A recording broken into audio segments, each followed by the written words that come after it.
রহিমের মা, আজ কত তারিখ? খেল আছে আগামী সপ্তাহের মধ্যে, সুদ সহ আসল 3 লক্ষ টাকা দিতে হবে। তা না হলে এ বিটে মাটি আমি নিলামে তুলবো। মহাজন সাহেব, একটু দয়া করেন। পোলাটা আমার দুবাইতে দিন রাত পরিশ্রম করতেছে। কিছু টাকা তো ফাটাইছিল, ব্যাংকের কিস্তি আর সংসারের খরচ চলে গেল। আমার পুত্রারে আরেকটু সময় দেন। সময় দিলে আমার পেট চলবো?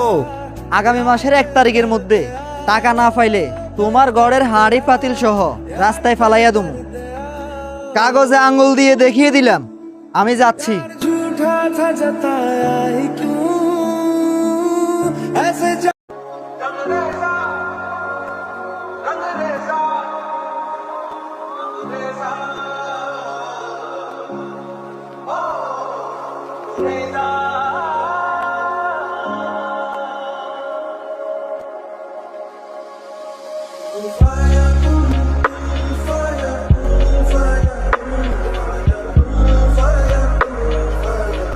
হ্যাঁ মা, কোনো কষ্ট নাই।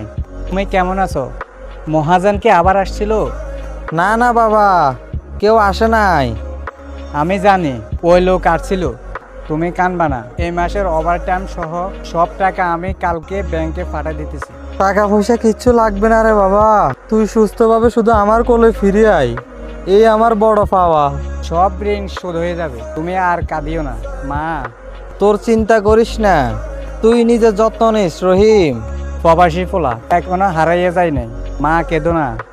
দূর থেকে সবাই দেখে জগজগে এই স্বপ্নের শহর, কিন্তু এই শহরে ইট পাথরের আড়ালে জমে আছে আমাদের মতো শত শত প্রবাসীর চোখের পানি আর ঘামের রক্ত। প্রবাসীদের গামে ঘুরে দেশের চাকা, ভালোবাসা ও শ্রদ্ধা পৃথিবীর সকল প্রবাসী যোদ্ধাদের প্রতি।